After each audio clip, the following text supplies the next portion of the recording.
Talking about the One Piece power system is something that we've done many times on this channel already, and there are still a ton of things that we could talk about regarding it. That's why we're here today to talk about it again, but since there are two different power systems that I could talk about, which one are we here to talk about today? Well, we're here today to talk about some more devil fruits, because there are three different types of them, and all three of them are really interesting to me. We've talked about strange devil fruits, we've talked about devil fruit awakenings, and today we're here to talk about the insane power of Logia devil fruits. Logia devil fruits are one of the three devil fruit types, being the rarest, discounting mythical zoans, and most powerful, also potentially discounting mythical zoans. Someone wielding a Logia power can transform their body into an element of nature at will, as well as create and control vast amounts of that element. There are currently 14 different canonical users of a Logia devil fruit that we've seen in the story so far, with 12 of them still being alive, and 2 of them being deceased. I wanted to make this video about Logia devil fruits because we haven't really gotten to talk about any of them in the videos that I've already made about devil fruits, as we haven't seen one awakened yet, and I only talked about one of them in my strange devil fruits video. Logia fruits have always had an impact on me ever since we saw Smoker back during the Logetown arc, and even now with hockey being as prevalent as it is, it still feels like Logia fruits are hard to deal with, especially since Logia users can learn how to use hockey as well. With that being said, we're gonna go over all 14 of these Logia fruit users in this video, saving the non-canon ones for another time, just like I did with the devil fruit awakenings, talking about their users and what their fruits can do. With that being said, I think it'd only be right if we started our discussion with the first ever Logia fruit that we got to see, and that fruit belongs to Smoker. Smoker has a Logia devil fruit called the Moku Moku no Mi that allows the user to create, control, and transform into smoke at will, making the user a smoke human. The fact that it was eaten by a name like Smoker has to be the craziest coincidence in all of One Piece, but we're learning more and more these days that almost every important One Piece character is connected in a way that you wouldn't expect. We first get to see this fruit in use when Smoker tries to stop Luffy from leaving towards the end of the Logetown arc, and it really made an impact when it was first used. Luffy up to this point in the story was almost untouchable, and he just defeated Arlong, who was the biggest threat in the entire East Blue. That of course doesn't mean that he was actually untouchable, and this is something that we come to learn when he tries to fight Smoker at the end of Logetown. In this short-lived battle, Luffy couldn't even touch Smoker with any of his attacks, and literally would have been taken in right then and there if his dad didn't show up and save him. Smoker's also appeared in quite a few more arcs, as he was there during Alabasta, and even helped the Straw Hats and Law take down Caesar during Punk Hazard. There's also a ton of people that believe that Smoker will join the Straw Hat crew by the end of the series, and while I'm not one of them, I can definitely see him at least fighting alongside them one last time. With that being said, this is a discussion about Smoker's devil fruit, not about Smoker himself, so let's get back to that. Now, Logia fruits are a little bit different from Paramecia's and Zoans, as they all kind of give their users that ability to do the same things, and the truly unique things about them are the techniques that their users come up with. They can also use their specific elements to do some handy stuff unique to them, like how Smoker can use his smoke to power his billow or bike. Not only does this allow for some faster ground travel, it also makes him look really cool, just like the multitude of cigars that he could be smoking at any given time. Smoker himself is known for using his smoke to capture his enemies, which gave him the nickname of the White Hunter, and his technique called Whiteout is something that really helps him out with that. When Smoker uses Whiteout, he shoots clouds of normal smoke from his arms and uses them to engulf his opponent, and then makes the smoke dense to trap them inside. This attack can be used to ensnare many people at the same time while his troops prepare to arrest the people that are trapped inside of it. In all honesty, Smoker was doing his best Mihawk impression at the beginning of the series, spawn trapping rookie pirates that weren't ready for the Grand Line at Logetown, and his Logia fruit and this attack were two of the main reasons that he was able to do so. Other than that attack, not too many of these techniques are all that interesting, as most of them just involve him using his smoke to launch his body parts at high speeds for stronger attacks, or just different ways to capture a ton of people within his dense smoke. We definitely will be seeing this guy again, and that's something that really excites me because he's always been good at using his devil fruit, and I have a feeling that he'll have some new techniques the next time we see him. Now, the next Logia fruit user that we need to talk about is Crocodile, and he has a Logia devil fruit called the Suna Suna no Mi. The Suna Suna Sukuna no Mi allows the user to create, control, and transform into sand at will, turning the user into a sand human. Its powers were actually first shown in a pretty subtle way, as Crocodile used them to dry up a flower in a glass while he was talking to Sanji during the Little Garden arc. This fruit has all of the abilities of your typical Logia fruit, but it also has a secondary ability that makes it pretty broken, that being the ability of liquid absorption. This allows the user to dehydrate anything that they touch, and even extends said effect to their immediate surroundings, drying up vast areas of land like a drought. This is really what makes Crocodile so scary during the Alabasta arc, and why Alabasta was the perfect place to take over given his devil fruit abilities. We see that dehydration ability many times throughout this arc, but none of the uses are as memorable as when he left Luffy wrung out like a dried out husk, not just once, but twice. Seeing our main character in a state like this was pretty damn insane, especially since the Alabasta arc is the first time that our main character has been shown to lose in such a convincing fashion. With that being said, Crocodile's fruit does have a pretty damning weakness, as all someone fighting him has to do is make themselves wet, and then his ability to transform into sand doesn't make him invulnerable anymore. This is quite literally the only reason that Luffy was able to beat him, especially since he was quite a few arcs away from being able to use Haki, but it took him 3 whole tries to be able to do so. Crocodile has a ton of different techniques that he can use with this fruit, but the most iconic in my opinion has always been his Sabo's attack. Sabo's allows Crocodile to summon a massive tornado of sand and send it on a rampage, and once this sandstorm grows large enough, not even Crocodile himself can stop it. He can even use a version of it where he himself is the epicenter of the sandstorm, and this allows him to make a sandstorm that can suck the water out of living things and even crack steel. This is so incredibly overpowered that it's literally Crocodile's signature attack, and he even uses it during Marineford to send people flying away. He also loves to turn his sand into blades, as he does it to attempt to cut Akainu in half during Marineford, and as a last-ditch effort to beat Luffy at the end of Alabasta. Crocodile is another Logia user that's still relevant to this day, and I'd be really surprised if he didn't develop some new techniques with his devil fruit, especially as one of the leaders of Cross Guild. Now the next Logia user that we need to talk about is Enel, as he ate a Logia devil fruit called the Goro Goro no Mi that grants the user the power to create, control, and become lightning at will, making the user a lightning human. This is easily one of the most overpowered Logias that we get to see, and knowledgeable characters like Robin even touted its abilities as invincible. The only reason that our main characters were able to make it past this guy and the Skypiea arc as a whole is because of the fact that Luffy is made out of rubber, and Enel's lightning had no effect on him because of it. This guy was literally running through everybody, because not only could they not touch him, I'd also say that lightning is pretty damn destructive and not something that anybody wants to get hit by. The user can also discharge varying amounts of electricity from their body to manipulate as they please, including regulating the voltage, with 200 million volts being the maximum output. The user can also move at the speed of lightning by fully transforming into it, and merge with conductive materials to stealthily travel through them, as well as thunderclouds in the sky.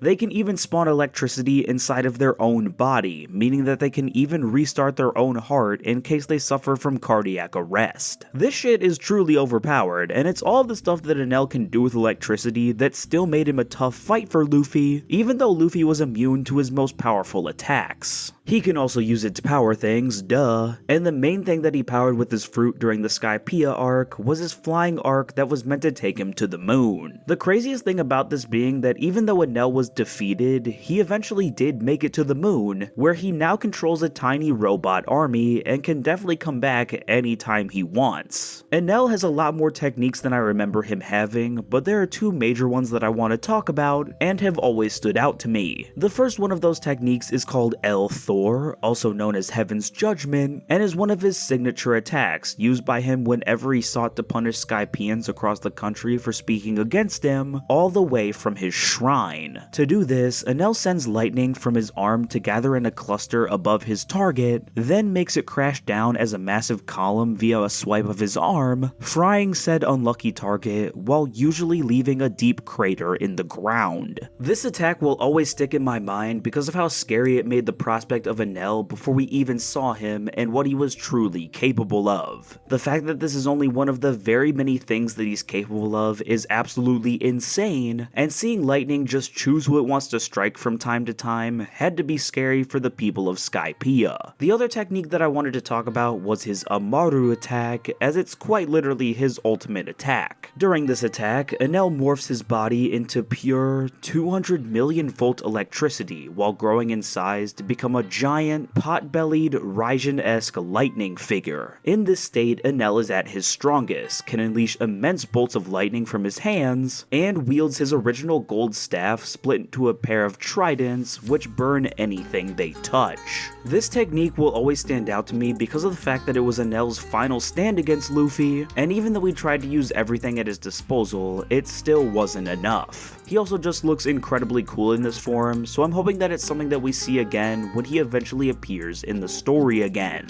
Now the next Logia user that we need to talk about is Aokiji, who has a Logia devil fruit called the Hiei Hiei no Mi that allows the user to create, control, and transform into ice at will, turning them into a freezing human. This is another one of the most overpowered Logia in the entire series, but I think that that's because of the person using it, as opposed to the power of the fruit itself. Don't get me wrong, it's definitely pretty broken because of how cold it can get, but I think most of its utility comes from how well Aokiji uses it. One of the coolest things that he does with his fruit is ride his bike across the ocean by freezing a small path for himself to go down. This is quite possibly the coldest way that any person travels across the One Piece ocean, only being rivaled by the raft that Blackbeard's crew used during Jaya. Just like the other Logias that I've talked about so far, there are two techniques of Aokiji's that I want to bring extra attention to. The first is probably the attack that Kuzan is most well known for, and it's an attack called Ice Age. Ice Age is an attack that's only used near a large area of water, such as an ocean, and features Kuzan instantly freezing the water solid, along with anything in or on it. He does this by either directly placing his hand in the water, or by extending a pillar of ice from his hand and into the water. Now this attack definitely leaves an impact the first time that we see it in the story, because it isn't a small amount of water that he can freeze. In fact, this attack can be used on a very large scale. The ice can stretch for miles and form an extremely thick sheet lasting for over a week before it starts to melt. Literally the very first time we saw this attack, Kuzan used it to flash freeze a massive expanse of ocean for Tonjit and Shelly to travel through the Long Ring Long Land. This attack will always be cool whenever we see it, especially with the way that Aokiji announces it and its devastating damage. The next attack that I want to talk about is actually the newest one that we've gotten to see, and it's an attack called Ice Glove. This attack is a really simple one where he hardens his fist with both ice and armament hockey before punching someone. It really is a simple attack, but with how much ice Aokiji can produce and how strong his armament hockey is, there's no doubt in my mind that it leaves a massive impact. All we had to see was the fact that it was a brand new attack that he pulled out for his fight against Garp, and that makes it pretty easy to tell how powerful it is. Now the next Logia user that we need to talk about is Blackbeard, who has a Logia devil fruit called the Yami Yami no Mi, which allows the user to create, control, and transform into darkness at will, making the user a darkness human. This is easily the most interesting Logia fruit in my opinion, because the way that it functions is different from your typical Logia fruit. Not only does it function a little bit differently, the ability that it grants is said to be the most evil of all the devil fruits. The major strength of this fruit, the darkness that the user turns into, which swallows everything up, is also its major weakness. Since the darkness also absorbs attacks, the user of the fruit is still vulnerable in battle, which does not pass through the darkness that they turn into. That means that if Blackbeard doesn't absorb an attack in time, he still gets hit by it, and even takes more damage than a normal human would. With that being said, this devil fruit is also broken, because it can be used to completely negate the effects of other devil fruits, first shown to us in Blackbeard's fight against Ace. This definitely makes a fruit that's worth getting, as you're gonna run into a lot of devil fruits on the Grand Line, and that's why Blackbeard was willing to kill Thatch in order to get it. There's also a chance that it was one of the Yami Yami no Mi's abilities that allowed Blackbeard to take the Gura Gura no Mi from Whitebeard's corpse, but nothing like that has been confirmed. Blackbeard is a true endgame villain villain when it comes to the One Piece story, so we haven't really seen many of his techniques, but there's still one that I want to talk about. This is an attack called Koro-Uzu. I know for a fact that I just pronounced it wrong, and it's a really cool application of his darkness abilities. In this attack, Blackbeard extends one arm towards his opponent and activates the gravity power of his darkness to pull them into his grasp. This move is particularly useful when used in conjunction with the fruit's power nullifying abilities, since the target could easily avoid it by fighting at a distance from Blackbeard, as Ace attempted. We saw this technique in Blackbeard's fight against Ace, but its use in his fight against Luffy during Impel Down has always stuck in my head. Seeing Luffy bleed after taking a single hit isn't something that we've seen many times in this series, and all of the others had to be done with Haki, so this is a pretty insane feat. Next up, we get back to the Admirals, as the next Logia user that we need to talk about is Kizaru, who has a Logia devil fruit called the Pika Pika no Mi that allows the user to create, control, and transform into light at will, turning the user into a light human. This is another guy like Aokiji that's recently gotten more screen time because of the Egghead Island arc, and I think it's pretty safe to say that his fruit is broken as hell. Kizaru's introduction on Sabo will always stand out to me because he was a one-man wrecking crew during his first appearance, and I'll always remember the scene where Usopp and Brook were trying to attack him, and he just let all of their attacks go through him. The desperation in their attacks is something that I'll always remember, and it would have been funny if one of them had Haki when he wasn't expecting it, and he actually got hit a couple of times. Kizaru can also easily move at the speed of light because that's what he is, and can even make clones of himself out of light, which is something that we saw during Egghead Island. He can also shoot laser beams made out of light, and since they're made out of light, they're pretty much impossible to hit, other than the time that Sanji literally kicked one of them away. This was such an insane feat that even Sanji didn't understand how he did it, as he said that it was possible because of the power of love. Now there's only one technique that I really want to talk about when it comes to Kizaru, and that's an attack called Yakasani no Magatama. With this attack, Kizaru crosses his arms in front of him and uses both hands to fire a torrent of deadly light particles, causing extreme damage to whatever they hit. Kizaru can also control the spread of the attack, limiting it to a single person, or covering an extremely wide area. This attack will always stand out to me because it was Kizaru using this attack that first revealed Marco's really cool Phoenix powers. Now it was also a cool display of power from Kizaru himself, but Marco might just have the coolest devil fruit in the entire series, so it was really nice of Kizaru to force him to use it so we could see it. This attack also has a really cool name, and it's one of the few where the Viz translation is legitimately cool, as it's called Yakasani Sacred Jewel there. And with that, we can move on to the final original Admiral, Akainu, as he has a Logia devil fruit called the Magu Magu no Mi that allows the user to create, control, and transform into magma at will, turning the user into a magma human. This was a devil fruit that was made for pure destruction, and it's really fitting that a man like Akainu got this power. He's a no bullshit leader that wants to rid the pirate threat no matter what, even if that means doing some pretty shady shit to do it, like blow up a ship of survivors from an island that's about to be destroyed, or even kill some of the men working under him if they won't listen to his orders. He hasn't done much besides sit behind his desk since the time skip, but he left a huge impact during Marineford that kinda makes me terrified for his next appearance. There's really only one technique that's worth talking about that we've seen from the guy so far, and that's an attack called Maigo. In this attack, Akainu transforms his hand into magma and lashes out at his opponent with a claw thrust. This is a pretty simple attack, just like Aokiji's Ice Glove, but it's its destructive capabilities that made me want to talk about it here. This is the attack that was responsible for blowing up half of Whitebeard's face, and the way that it was censored in the anime should legitimately be a crime. Before reading the manga, I legitimately thought that Whitebeard just got a part of his mustache taken off, but now that I know better, this is a gnarly attack and some absolutely amazing art from Oda. Akainu is another character that's more like an endgame boss, so now that we're in the endgame of the One Piece story, story. I can't wait to see him again and maybe get to see some more of his techniques. And now that we've talked about all of the original admirals, we can move on to the force that directly opposes them, as our next Logia user is Karasu, who has a Logia devil fruit called the Susu no Mi, which allows the user to create, control, and transform into soot at will. Seeing as Karasu is a member of the Revolutionary Army, we don't know too much about him yet, but the stuff that we have learned about him and his powers make him out to be really cool. At first, I thought this guy had some type of ability related to crows, but that only makes sense since crows are the main things that he likes to make with his devil fruit. Karasu's go-to method of using his powers is to divide up his body into a murder of crows made of highly compressed soot. In this divided state, he can fly at high speeds, relay information, or generally communicate by speaking and listening through individual crows, on top of carrying objects or even allies with him through the air. It leads to the really cool aesthetic that he's known for, and I can't wait to learn more about the Revolutionary Army, because it seems like there are a lot of cool characters in their ranks. Now with Karasu, we haven't seen too many of his techniques, but there is one that I want to talk about, and it's an attack called Karasusu. This is Karasu's signature technique, and it features him breaking off portions of soot from his body and compacting them to form his crows. This technique is something that I wanted to talk about because of how versatile it is, as this is something that Karasu can use for both offense and defense. Soot, being the fine powder that it is, also allows Karasu to make little traps by leaving some on the ground, and then controlling the particles that he's left there, forming them into massive spikes or whatever else he can think of. Karasu and his devil fruit will always be cool because of his design and what he does with it, and I just know that he's going to be a force to be reckoned with during the final war. And with that, we can get back to the pirates, as the next Logia user that we need to talk about is Caribou, who ate a Logia devil fruit called the Numa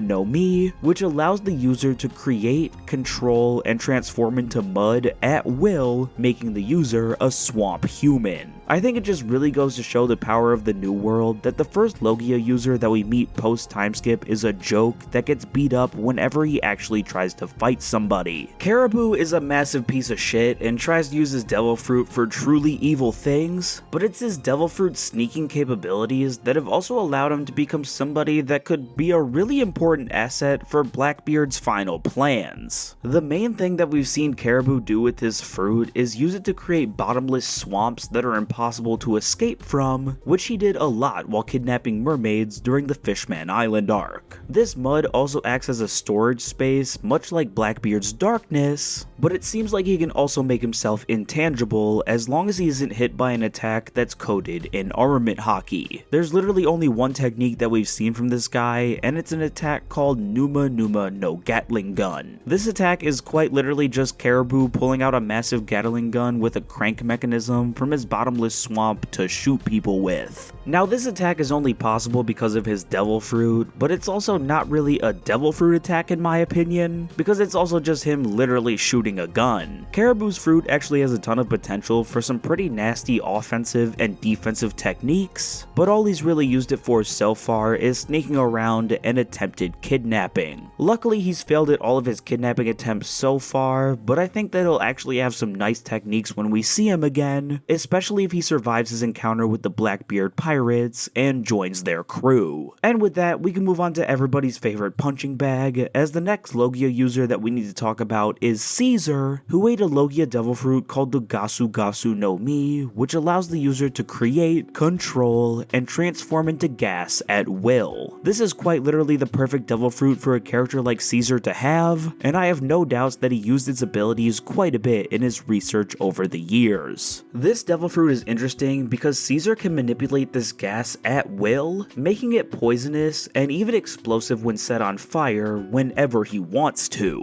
He can also use it to manipulate the pre-existing gases in any given location, and he does this quite a bit, especially taking the oxygen away from certain areas and making people suffocate. Caesar can also even merge with certain gases to enhance his own power, all while being immune to whatever negative effects those gases would have on the normal person. Now this is a guy that I can finally talk about having two techniques from again, and the first one that I want to talk about is an attack called Gas Robe. This is an interesting attack because it features Caesar generating a cloud of poisonous gas and sending it towards his enemy. The only difference being that he's actually experimented with the gas in this attack so many times in fact that it's to the point where he's absolutely certain that a person would die if they breathed it in. However, when he tries to use it against Luffy, he's proven wrong immediately, but only because of the immunity to poison that Luffy gained from surviving his fight against Magellan. This attack would undoubtedly be very effective against pretty much anybody else though, so if Caesar ever gets shown a lot again, I'm sure that we'll be seeing an even more perfected version of this attack. The next technique is called Blue Sword, and it's just one of the many different types of swords that we've seen in One Piece, but it doesn't make it any less unique. For this attack, Caesar concentrates oxygen on a weapon that can be used as both a bladeless sword and a lighter. By activating the lighter, Caesar creates a blade of oxidized flame that can be used to slash and burn opponents at the same time. The blue blade is so hot that a mere slash sets everything in its arch on fire, despite not making contact with the weapon.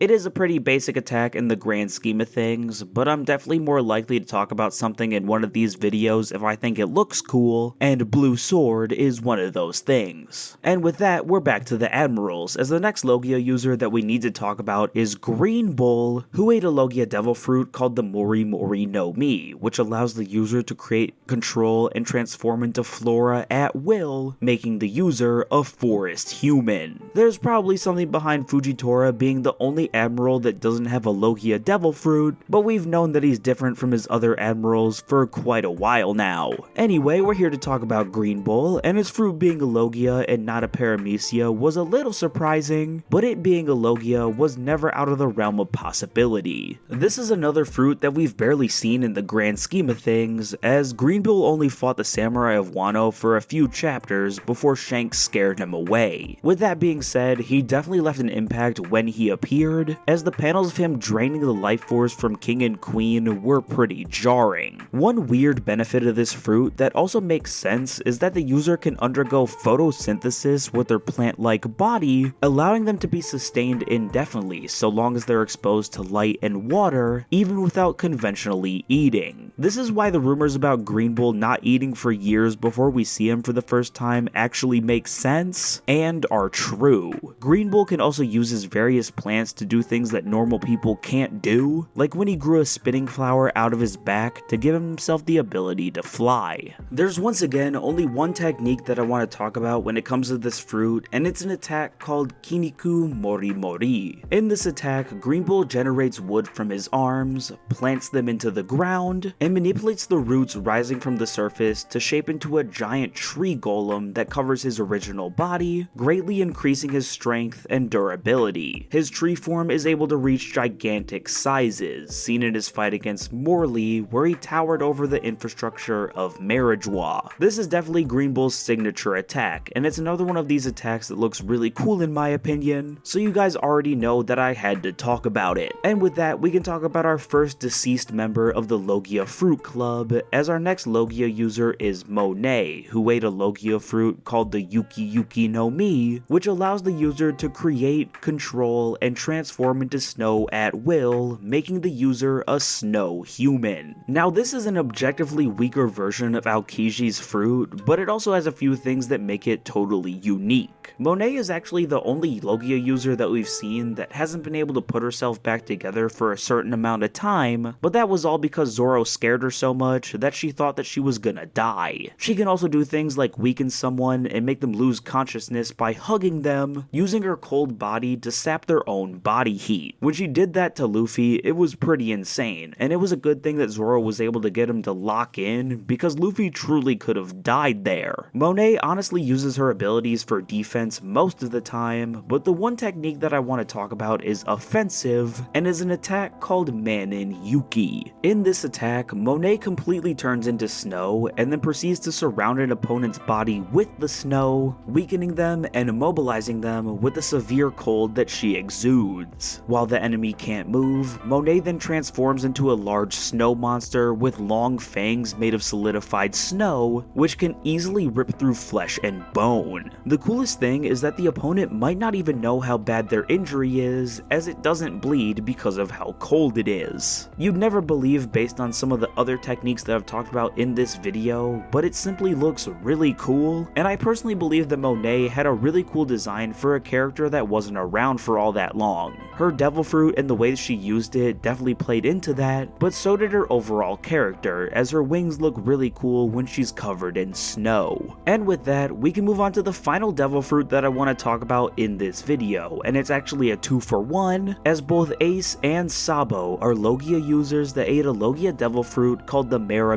no Mi, which allows the user to create, control, and transform into fire at will. This is one of the few devil fruits that we've seen get eaten by two different characters in the story so far, and it's the only Logia fruit that's gotten that treatment so far. Unfortunately for our boy Ace, it's straight up a weaker version of Akainu's magma fruit, shown to us when Akainu shoved his magma fist through Ace's chest. It's also one of the most emotional devil fruits in the entire story because of the connection that it has to Luffy and his brothers, and the fact that Luffy started the Dressrosa arc out by fighting for it. Ace is also such a cool character, and that goes for the way that he uses his devil fruit as well, so I actually have 3 techniques of his that I want to talk about, and Sabo uses one of them too, so I guess it's technically his technique as well. Sabo also has a technique where he combines his fruit with the Dragon Claw technique that he learned from dragons, so that's cool, but we just haven't seen Sabo truly make the fruit his own yet, and that's definitely something that we'll see in the future. The first attack that I need to talk about is the entire reason that Ace was called Fire Fist Ace in the first place, and that's an attack called Hiken. This is a very simple attack where Ace turns his fist into flames and launches it as a dense column of fire at his target, but it's so powerful that it's able to plow through several ships in one shot. It's also the perfect signature attack for a man as brazen as Ace was, and I'm happy that we got to see him use it so many times before he was taken away from us. Now the next attack needs to be talked about no matter what because it's legitimately swaggy, and it's an attack called Higan. In this attack, Ace points the index and middle fingers of both of his hands at an opponent like guns, and then turns his fingertips into fire and shoots bullets made out of compressed flame from them. This is easily one of the most creative ways that any person in One Piece uses their devil fruit, and it's truly great for taking out fodder and shooting out a decently powerful attack at a strong opponent. The pose that Ace gets in when he uses this attack is also really badass. I just like everything about it. And the final attack that I want to talk about when it comes to Ace and this video as a whole is an attack called Hatorubi that leads into another attack called Hiraruma. Hatorubi sees Ace create many small, glowing greenish yellow fireballs that float around an enemy. Once Hatorubi is set, Hiraruma then sets in, as Ace sends all the fireflies that he sent out flying into his target all at once, burning them. This is just another really interesting and creative way for Ace to use his fire powers, and they even caught Blackbeard off guard, who's easily one of the best devil fruit users and studiers in the entire verse. Ace's use of the Mera no Mi was truly special. It makes a ton of sense how he got a nickname based on his devil fruit, and I can't wait to see Sabo evolve the fruit even further when he eventually appears again. And with that, we're done discussing every single Logia devil fruit that we've seen in the One Piece story so far. I'm 100% sure that we're gonna see more of them before the story is over, just like Devil Fruit Awakenings, and I'm down to make another video like this one once the series is eventually over. It was also interesting to see just how many we've seen in this story so far, because I of course remembered most of them, but when you write about all of them in a single video, you realize that there's actually quite a lot of them. Let me know down in the comment section below which one of these Logia fruits is your favorite, as it's really hard for me to choose, but I think I've gotta go with Kizaru's light fruit. The stuff that we got to see him do with it during Egghead Island just provided a brand new dynamic for the fruit, and Kizaru is one of the coolest characters in the series, so that definitely helps. With that being said, I do think it's time to end things here, so please join me next time for whatever I post next. Please leave a like and maybe subscribe if you enjoyed the video, and I will see you guys next time. Bye bye.